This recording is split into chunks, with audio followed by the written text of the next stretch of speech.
এই লোকগুলা সবচেয়ে বড় মজলুম। তারা জানে না আপনজন লোকটি বেঁচে আছেন অথবা নেই। হে মহান আল্লাহ, তুমি তো সামিউন বাসির, তুমি তো আলা কুল্লি শাইইন কাদির। এই লোকগুলাকে তোমার হাওয়ালা করলাম। এই যত পরিবারের কথা বললাম, তুমি নিজেই তাদের অভিভাবক হয়ে আল্লাহ তুমি তাদের নিরাপত্তার ব্যবস্থা করো। তারা যেন দুনিয়ায় সম্মানের সাথে বসবাস করতে পারে। প্রিয় বন্ধুগণ, আপনারা জানেন দল হিসাবে আমরা কতটা মজলুম ছিলাম। আমাদের ভাই বোনদেরকে স্বস্তিতে এক জায়গায় স্থির থাকতে দেওয়া হয়নি। এই অঞ্চলেও আমাদের বোনদেরকে দফায় দফায় গ্রেফতার করে রিমান্ডে নিয়ে অপমান করা হয়েছে, নির্যাতন করা হয়েছে। ও আমার মা বোনেরা, আপনারা মন খারাপ করবেন না। নবী করিম সাল্লাল্লাহু আলাইহি ওয়াসাল্লাম ইসলামের সুমহান নিয়ামত নিয়ে যখন মানুষের কাছে দাওয়াত নিয়ে পৌঁছলেন, মক্কায় অসহায় সাধারণ মানুষগুলোই প্রথমে তাকে কবুল করেছিল। তিনি যখন গুহা থেকে নেমে সমতলে আসলেন, তখন আমাদের আম্মাজান খাদিজাতুল কুবরা রাদিয়াল্লাহু তাআলা আনহা সর্বপ্রথম ঈমান কবুল করেছিল। কাজেই নবী করিম সাল্লাল্লাহু আলাইহি ওয়াসাল্লামের জবানি থেকে যিনি ঈমান কবুল করেছিলেন, আপনারা ওনার উত্তরসূরি, আপনারা সম্মানিত, আপনারা গর্বিত। ইসলাম কবুল করার পরে মক্কার লোকেরা তিলে তিলে কষ্ট দিয়ে যাদেরকে খুন করেছে, আহত করেছে, গোলাম বানিয়ে রেখেছে, তাদের মধ্যেও সর্বপ্রথম যিনি রক্ত দিয়েছেন, জীবন দিয়েছেন, শহীদ হয়েছেন, তিনি একজন মা, আমাদের আম্মাজান হযরতে সুমাইয়া রাদিয়াল্লাহু তাআলা আনহা। উহুদের কঠিন ময়দানে নবী করিম সাল্লাল্লাহু আলাইহি ওয়াসাল্লামকে ঢাল হয়ে যে মা নিরাপত্তা দিয়েছিলেন, যার গায়ে যুদ্ধের পরে 8টি ঝুলন্ত তীর ছিল, 70টি ভারী জখম ছিল, পুরুষরা সেখানে নবী করিম সাল্লাল্লাহু আলাইহি ওয়াসাল্লামের পাশে ছিলেন না। এই কঠিন সময়টায় আমাদের আম্মাজান হযরতে মুসাইবা রাদিয়াল্লাহু তাআলা আনহা রাসূল করিম সাল্লাল্লাহু আলাইহি সাল্লামের জীবনের সবচেয়ে কঠিন সময়ের সঙ্গী হয়েছিলেন। আপনারা গর্বিত, আপনারা তাদের উত্তরসূরি। আল্লাহর জন্য যেমন তারা সকল দুঃখ কষ্টকে হাসি মুখে কবুল করেছেন, আমি বিশ্বাস করি আল্লাহর জন্য, মানবতার জন্য আপনাদের সাথেও যে আচরণ করা হয়েছে, এখনো হয়তো বা কেউ কেউ করে, আমি মনে করি যে আপনারা ওই উত্তরসূরির ঐতিহ্য ধরে রেখে আল্লাহর ফয়সালার উপরে সন্তুষ্ট থাকবেন ইনশাআল্লাহ। আমরা দোয়া করি এদেশের মা বোনদের গর্বে আল্লাহ তাআলা বেশি বেশি করে আবরার ফাহাদ, শরীফ উসমান ইবনে হাদি, আবু সাইদ, এদের মতো বীর আল্লাহ বেশি বেশি করে আপনাদের গর্বে আমাদের জন্য আল্লাহ উপহার দিন। মায়েরা যখন সন্তান নয় বীরের জন্ম দিবে, এই দেশ হবে বীরের জাতির দেশ ইনশাআল্লাহ। আজকে মায়েরা ন্যায়ের পক্ষে, সত্যের পক্ষে, মানবতার পক্ষে আল্লাহর দ্বীনের আওয়াজ তুলতে ঘরে ঘরে যান। কিছু লোক এটা সহ্য করে না, তাদেরকে বিরক্ত করে, তাদের সাথে অপমানজনক আচরণ করে, তাদেরকে কষ্ট দেয়, এমনকি দিশাহারা হয়ে দুই এক জায়গায় গায়েও হাত দিয়েছে। আমরা তাদেরকে বলি, তোমরাও আমাদের মতোই মায়ের গর্ভ থেকে দুনিয়ায় এসেছো, মাকে সম্মান করতে শিখো। মাকে সম্মান করলে আল্লাহ তোমাদেরকেও সম্মানিত করবেন। যেই জাতি মাদেরকে সম্মান করতে পারে না, অপমান তাদের জন্য অবধারিত। আমরা প্রতিশ্রুতিবদ্ধ, যে কোনো কিছুর বিনিময়ে মায়েদের সম্মান ইনশাআল্লাহ আমরা রক্ষা করব। সম্মানিত কুষ্টিয়াবাসী, আপনাদের অবস্থান এবং অবদান বরাবরই ন্যায় এবং সত্যের পক্ষে, আল্লাহর দ্বীনের পক্ষে। এখানে আপনাদের অনেকগুলা সমস্যা আছে। আমরা যখন আসছিলাম উপর থেকে দেখছিলাম পদ্মা গড়াই নদী নয়, মরুভূমি। এটা যখন মরুভূমি হয়ে গিয়েছে, তখন উপর থেকে যখন ঢলের পানি আসে তখন আর নদীতে থাকে না, দুই কুল উপচে পড়ে, দুই কুল ভাসিয়ে সব কিছুকে তছনছ করে দেয়। বছরের পর বছর নদীবাঙ্গনের কবলে পড়ে বহু মানুষের জীবনের স্বপ্ন ধূলিসাৎ হয়ে যায়। অনেক মানুষ সর্বশান্ত হন। কেন এমনটা হলো? নদী তো আল্লাহর নিয়ামত। বিশ্বের যেখানে গিয়েছি নদীগুলার কত যত্ন নেয় তারা, কুলের সন্তানের মতো যত্ন নেয়। নদীর যাতে কোনো ক্ষতি না হয়, তার নাব্যতা, তার স্রোত, তার পানি ধারণের ক্ষমতা এবং পানির স্বচ্ছতা শতভাগ নিশ্চিত করার জন্য তারা জান প্রাণ দিয়ে চেষ্টা করে। আর আমাদের দেশে আল্লাহর এই নিয়ামতগুলোকে তিলে তিলে খুন করা হয়েছে, হত্যা করা হয়েছে। এই নদী খননের জন্য প্রত্যেক বছর বাজেট থাকে। নদী খননের সমস্ত টাকা পেট মুখ দিয়ে ঢুকে পেটের ভিতরে চলে যায়, নদীর বালি আর উঠে না, খননও হয় না। শুধু কি নদী না, উন্নয়নের নামে 54 বছর কম বেশি যারাই ক্ষমতায় গিয়েছেন এই একই কাজ তারা করেছেন। এই যারা 54 বছরে দেশটাকে কামড়ে একেবারে তছনছ করে দিয়েছে, আমরা গভীরভাবে বিশ্বাস করি এদের দৃষ্টিভঙ্গি এবং চরিত্র পরিবর্তন না হলে এরা দেশের জন্য ভালো কিছুই করতে পারবে না। এ দেশ সকলের, শুধু আমাদের না। এ দেশের আসমানের নিচে জমিনের উপরে যারাই বসবাস করে, দেশটি আমাদের সবার। কিন্তু আফসোসের বিষয়, এত নির্যাতিত হওয়ার পরে 15.5 বছর 5 তারিখ যখন একটা পরিবর্তন আসলো, আমরা দেখলাম পুলিশ নাই, বিজিবি নাই, আনসারের ছায়া নাই। নিবু আমাদের সেনাবাহিনী জান প্রাণ দিয়ে চেষ্টা করছে কিছু করার, তারা পারছেন না। তাদের পাশে মজবুত হয়ে আমরা দাঁড়িয়ে গেলাম। এ দেশ আমাদের দেশ। এত মজলুম একটা সংগঠন, নেতৃবৃন্দকে খুন করা হলো, ফাঁসি দেওয়া হলো, দফায় দফায় জেলে পুরা হলো, অফিস বন্ধ করে রাখা হলো, ঘর বাড়ি বুলডোজার দিয়ে গুড়িয়ে দেওয়া হলো, আমাদের নিবন্ধন কেড়ে নেওয়া হলো। শেষ পর্যন্ত বেদিশা সরকার আমাদেরকে বেহুশ হয়ে নিষিদ্ধ ঘোষণা করলো। এরপরে আর হুঁশ ফিরে পায়নি। ওই বেহুশ অবস্থায় দেশ ছেড়ে তারা চলে গেছে।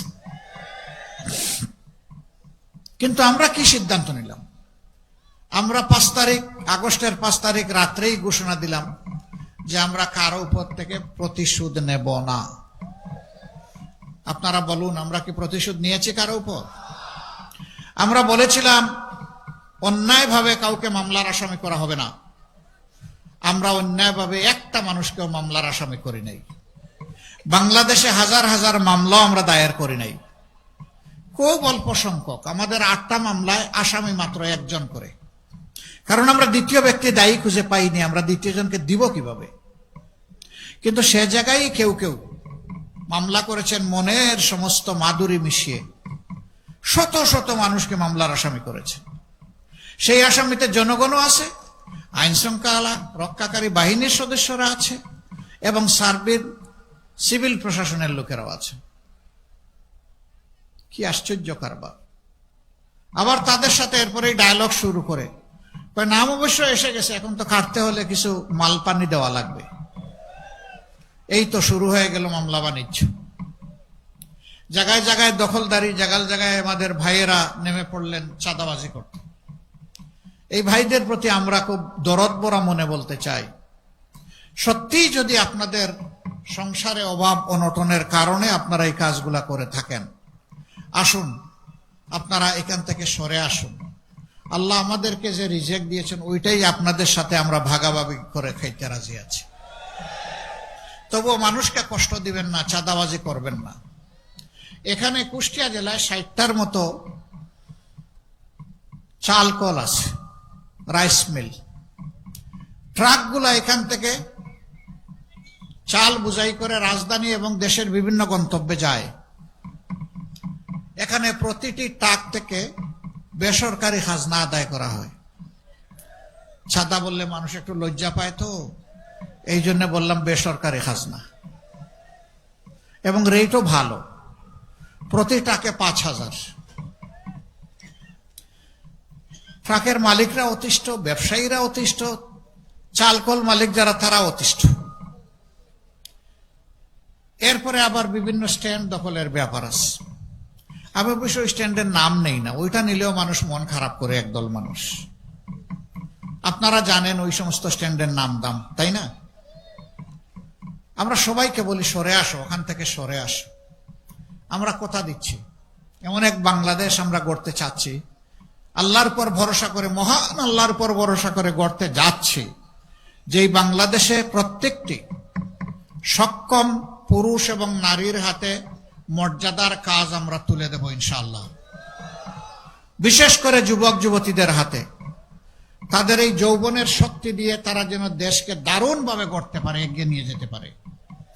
এবং তোমাদের হাতেও আমরা কাজ তুলে দেব, যারা এই সমস্ত কর্মকাণ্ডে লিপ্ত আছো। সেদিন সম্মানের সাথে তোমরা বসবাস করবা। এখন তো তোমরা অপমানজনকভাবে এই সমাজে বসবাস করো। মানুষ তোমাদেরকে ঘৃণা করে, মানুষ তোমাদেরকে অভিশাপ দেয়। সেই ঘৃণা এবং অভিশাপ থেকে ভাইয়েরা তোমরা সেদিন মুক্তি পেয়ে যাবা।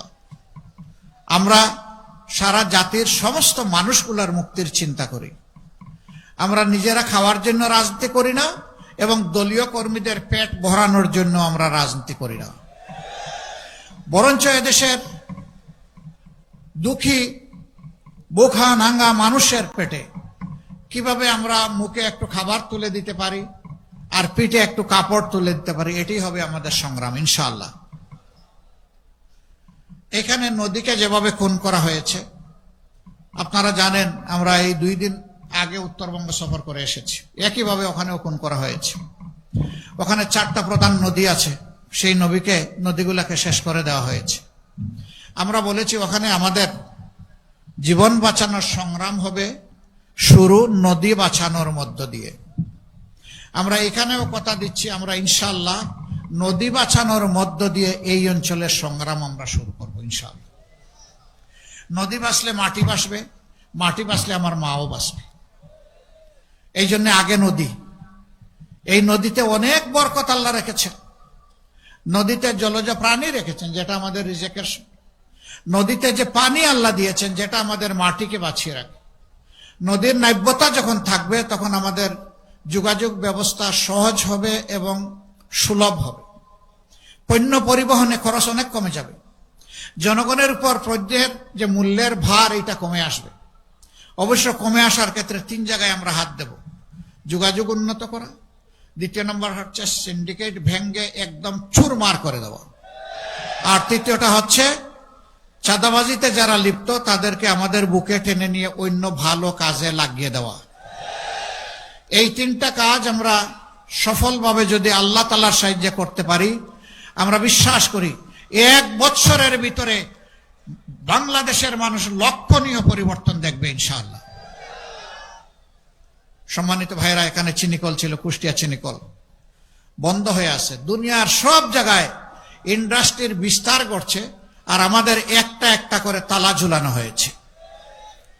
শহীদ মৌলানা মতিউর রহমান নিজামী, বাংলাদেশ জামাতে ইসলামের সাবেক আমির, তিনি যখন শিল্পমন্ত্রী ছিলেন তখন তিনি ঘোষণা দিয়েছিলেন, আজ থেকে আর কোনো সরকারি কলকারখানায় তালা ঝুলবে না নতুন করে, বরঞ্চ ঝুলা তালা যেখানে যেখানে আছে সেইগুলা খোলার চেষ্টা করব আমি।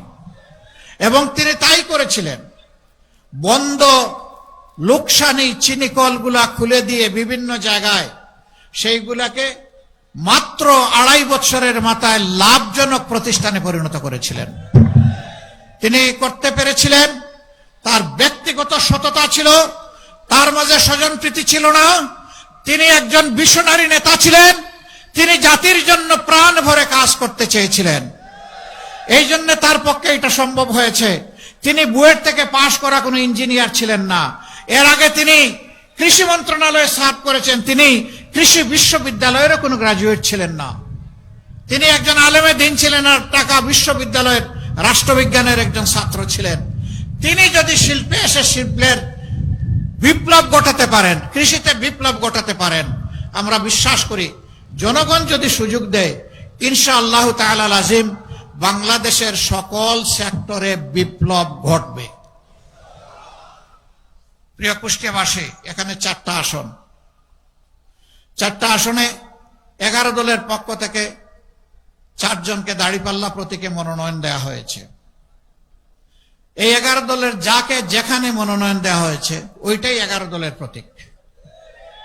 এখানে পাল্লা হচ্ছে 11 দলের প্রতীক, পাল্লা হচ্ছে ইনসাফের প্রতীক। অতীতের সরকারগুলো পাল্লা সহ্য করতে পারে নাই, এই জন্য পাল্লাকে তারা গুম করে ফেলেছিল। পাল্লা আয়নাগর থেকে মুক্তি পেয়েছে আলহামদুলিল্লাহ। জানেন কেন পাল্লা সহ্য করতে পারে না? পাল্লা যদি বিজয়ী হয় তাইলে সমাজে ন্যায় বিচার কায়েম হবে, আর ন্যায় বিচার যদি কায়েম হয় তাইলে বিড়ালের অসুবিধা হবে। একজন সাধারণ মানুষ খাওয়ার সময় গরম ভাত চায়, কিন্তু গরম ভাতে বিলাই বেজার, ওর যে মুখ পুড়ে। এই জন্য ওই বিড়াল খাসলতের যারা সমাজে ন্যায় বিচার দেখতে চায় না, বরঞ্চ বিচারাঙ্গনকে নিজের পকেটে নিয়ে চলতে চায়, তারা পাল্লাকে গায়েব করে দিয়েছিল। আল্লাহ তাআলা সেই গুম অবস্থা থেকে, আয়নাগর থেকে পাল্লাকে মুক্তি দিয়েছেন আলহামদুলিল্লাহ। এবার বাংলাদেশের মানুষের কণ্ঠে কথা একটাই, দফায় দফায় অনেক দলকে বাংলাদেশ পরিচালনার দায়িত্ব দেওয়া হয়েছে। আপনারা যা করেছেন আমরা দেখেছি, কেউ কেউ এখন যা করছেন তাও আমরা দেখছি। সুতরাং এখন আমরা ন্যায় ইনসাফের প্রতীক দাঁড়িপাল্লার সঙ্গী হতে চাই।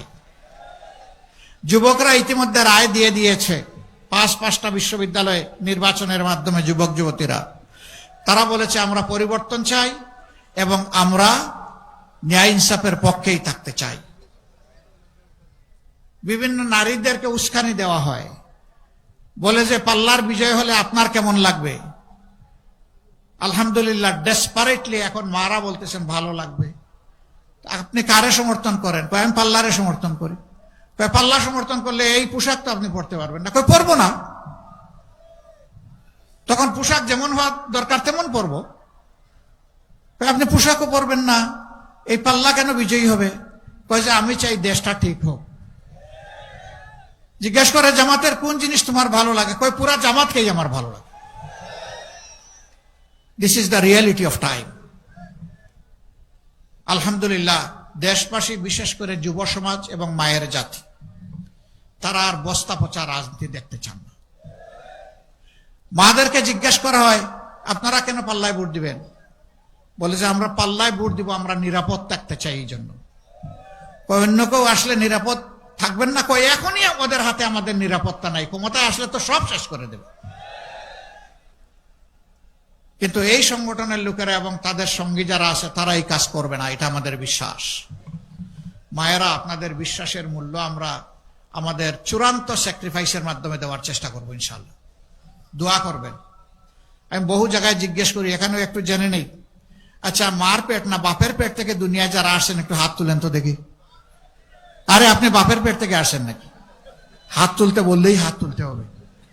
প্রশ্নটা পরিষ্কার করতে পারি নাই, দোষটা আমার। বাপের পেট থেকে কেউ জন্ম নিয়েছেন দুনিয়ায়? না। কার পেটে?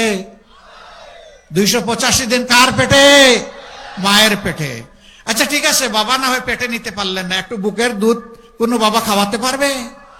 পারবে না। কে খাওয়ায়? কে কুলে তুলে রাখে? কার বুক আমাদের বিছনা ছিল?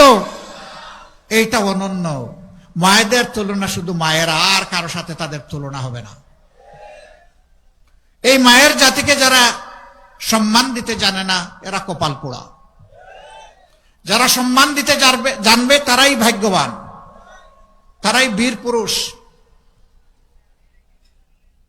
আমরা মাদেরকে ইনশাআল্লাহ ঘরে, যাতায়াতে, কর্মস্থলে 3 জায়গায় আমরা পরম সম্মানের সাথে 2টি জিনিস আমরা নিশ্চিত করব ইনশাআল্লাহ। নাম্বার 1 তাদের মর্যাদা, নাম্বার 2 তাদের নিরাপত্তা। শহরগুলাতে, বড় শহরগুলাতে তাদের জন্য আলাদা বাস সার্ভিস চালু করা হবে। মারা ঘর থেকে বের হলে সফরে কোন জায়গায় তাদের জন্য এখন নামাজের এবং ওয়াশরুমের কোনো ব্যবস্থা থাকে না। আমরা কথা দিচ্ছি এই সবগুলা করা হবে ইনশাআল্লাহ।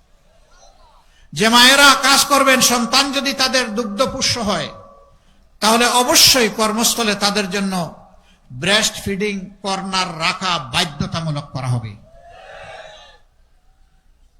এবং যে সমস্ত ইন্ডাস্ট্রি, ফ্যাক্টরি, কাজের এভিনিউতে পর্যাপ্ত নারী ম্যান পাওয়ার আছেন, সেখানে বেবি কেয়ারও চালু করতে হবে। তারা যাতে কমফোর্ট নিয়ে স্বস্তির সাথে তারা তাদের পেশাগত দায়িত্ব পালন করতে পারেন।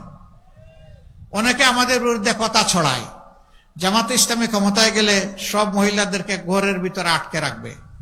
ভাই, অত টাকা নাই, অত তালা কিনার আমাদের। নবী করিম সাল্লাল্লাহু আলাইহি ওয়াসাল্লাম যুদ্ধের ময়দানে আমাদের মাদেরকে সঙ্গে করে নিয়ে গেছেন যোদ্ধা হিসাবে। সকল কর্মকাণ্ডে তারা অংশগ্রহণ করেছেন। আমরা নিশ্চিত করছি, গড় থেকে শুরু করে যুদ্ধের ময়দান পর্যন্ত যারা পছন্দ করবেন, যারা যেতে চাবেন, তাদের জন্য দুয়ার খুলে দেওয়া হবে ইনশাআল্লাহ। এবং সেখানে তাদের পূর্ণ নিরাপত্তা এবং সম্মান মর্যাদা নিশ্চিত করা হবে। ধোঁকাবাজদের জ্বালাতন থেকে তারা মুক্তি পাবেন ইনশাআল্লাহ। যুব সমাজ, ভাই বোনেরা, আমরা কোনো বেকার ভাতা তোমাদেরকে দিব না, দিতে পারবো না। বেকার ভাতা দিয়ে বেকারের মহাসমুদ্র তৈরি করতে চাই না। বরঞ্চ প্রত্যেকটা যুবক যুবতীর হাতে সম্মানের মর্যাদার উপযুক্ত কাজ তুলে দিতে চাই, যাতে গর্বের সাথে তারা বলতে পারে, আমি একজন গর্বিত বাংলাদেশী, আমি আমার যোগ্যতা দিয়ে আমার দেশকে আমি সেবা করি। এই কথা যেন তারা বলতে চায়, বলতে পারে। ইনশাআল্লাহ সেই পরিস্থিতি সৃষ্টি করা হবে। আমাদের শিক্ষা হবে কর্মমুখী এবং আমাদের শিক্ষা হবে মানবিক শিক্ষা। মানুষকে যাতে সবাই ধারণ করে এবং সম্মান করে, সেই শিক্ষা আমরা দেব। কঠিন রোদে কষ্ট হচ্ছে, আমি আর কথা বাড়াচ্ছি না। এবার যে চারজন ব্যক্তিকে আগামী স্বপ্নের বাংলাদেশ গড়ার জন্য আমরা এখানে মহান আল্লাহর উপর ভরসা করে প্রতিনিধি হিসাবে দিয়েছি, সংসদ সদস্য প্রার্থী হিসাবে দিয়েছি, আমি এখন এক এক করে তাদের হাতে পাল্লা তুলে দেব, ইনসাফের প্রতীক দাড়ি পাল্লা ইনশাআল্লাহ। আপনারা এগিয়ে আসুন ভাইয়েরা। প্রথমে 1 নম্বর আসনের যিনি, তিনি আসেন। সর্বপ্রথম আমারে দিবে? এইটা স্বার্থপরতা হলো না? আমি দিতে আসলাম, এখন পাল্টা নিয়ে গেলাম। আচ্ছা, ঠিক আছে। কুষ্টিয়া জেলার পক্ষ থেকে আমাকে সম্মানিত করা হয়েছে ইনসাফের প্রতীক দাড়ি পাল্লা দিয়ে। দোয়া করবেন আমার পুরাটা জীবন ভরে আমি যেন ইনসাফের উপর নিজে থাকতে পারি এবং আমি যেন দেশের খেদমতটাও সেইভাবে ইনসাফের উপর দাঁড়িয়ে করতে পারি। জি, শুকরিয়া আপনাদের। এরপরে 1 নম্বর আসন আসেন। 1 নম্বর আসনের প্রার্থী যিনি, তিনি আসেন। আলহামদুলিল্লাহ। আমরা 1 নম্বর আসন, এটা কোন এলাকা নিয়ে জানি? দৌলতপুর। এবং দৌলতপুরের সাথে আর কোনটা নাই? একটাই। আলহামদুলিল্লাহ। এখানে বিশিষ্ট আলেমের দিন অধ্যক্ষ মৌলানা বেলাল উদ্দিন, ওনার হাতে আমরা ইনসাফের প্রতীক দাড়ি পাল্লা তুলে দিলাম। আপনি ধরেন, শক্ত করে ধরেন, উঁচু করে ধরেন। আমরা ইনশাআল্লাহ ন্যায় বিচারকে সমাজে প্রতিষ্ঠিত করব ইনশাআল্লাহ। বিচার সকলের জন্য সমান হবে। যা প্রেসিডেন্টের জন্য হবে, তা একজন শ্রমিক বন্ধুর জন্য হবে, রাস্তার একজন ভিক্ষুক ভাই কিংবা বোনের জন্য সে একই বিচার হবে ইনশাআল্লাহ। আপনারা দাড়িপাল্লার সাথে থাকবেন তো? ঘরে ঘরে আওয়াজ এবং সালাম পৌঁছে দেবেন তো? ভাই বোনদেরকে সাথে নিয়ে 12 তারিখ কেন্দ্রে যাবেন তো? বিজয় নিশ্চিত করে তারপরে ঘরে ফিরবেন এবং শান্তিতে ঘুমাবেন, তাই না? না, ঘুমানো যাবে না। ঘরে ফেরার পথে ভালো করে উজু করে 2 রাকাত নামাজ, 4টা সেজদা, চোখের পানি দিয়ে বলবেন, আল্লাহ রাব্বুল আলামিন তোমার শুকরিয়া আদায় করি, হামদান কাসীরান তাইয়িবান মুবারাকান ফিহি। এরপরে কুষ্টিয়া 2, কুমারখালী, না না, হ্যাঁ কেন, এটা কোনটা? কুমারখালী কুকসা, আচ্ছা। মিরপুর ভেড়ামারা হচ্ছে 2। জনাব আব্দুল গফুর সাহেব, তাকে আপনারা সবাই চিনেন, সাবেক উপজেলা চেয়ারম্যান।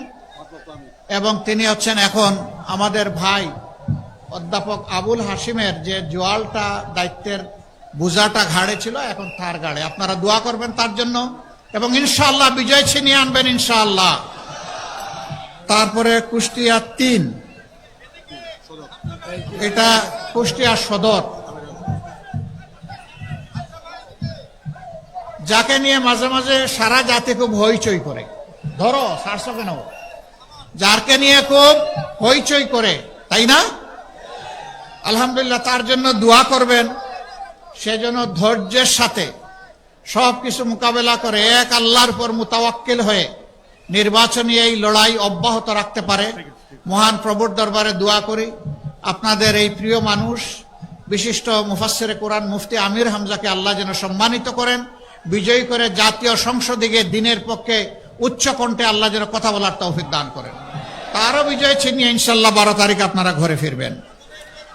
তারপরে কুষ্টিয়া ৪, কুমারখালী খুকসা, এখানে জনাব আফজাল হোসেন, আলহামদুলিল্লাহ উনি নির্বাচিত উপজেলা ভাইস চেয়ারম্যান থাকাকালীন অবস্থায় নিবেদিত প্রাণ সমাজসেবক হিসেবে কাজ করেছেন, যার সাক্ষী সেই এলাকার মানুষ। আমরা আশা করি ইনশাআল্লাহ ওই এলাকার মানুষ এবার আল্লাহর মেহেরবানিতে ন্যায়ের পক্ষ নিয়ে বিপুল ভোটে দাঁড়িপাল্লাকে বিজয়ী করবে ইনশাআল্লাহ। তারপরে কুষ্টিয়া ৫, আর নাই ৪টা, ৫ নম্বরটা ঢাকা ইনশাআল্লাহ। আল্লাহ হাফিজ। বাংলাদেশ জিন্দাবাদ। 11 দলীয় নির্বাচনী ঐক্য জিন্দাবাদ। বাংলাদেশ জামায়াতে ইসলামী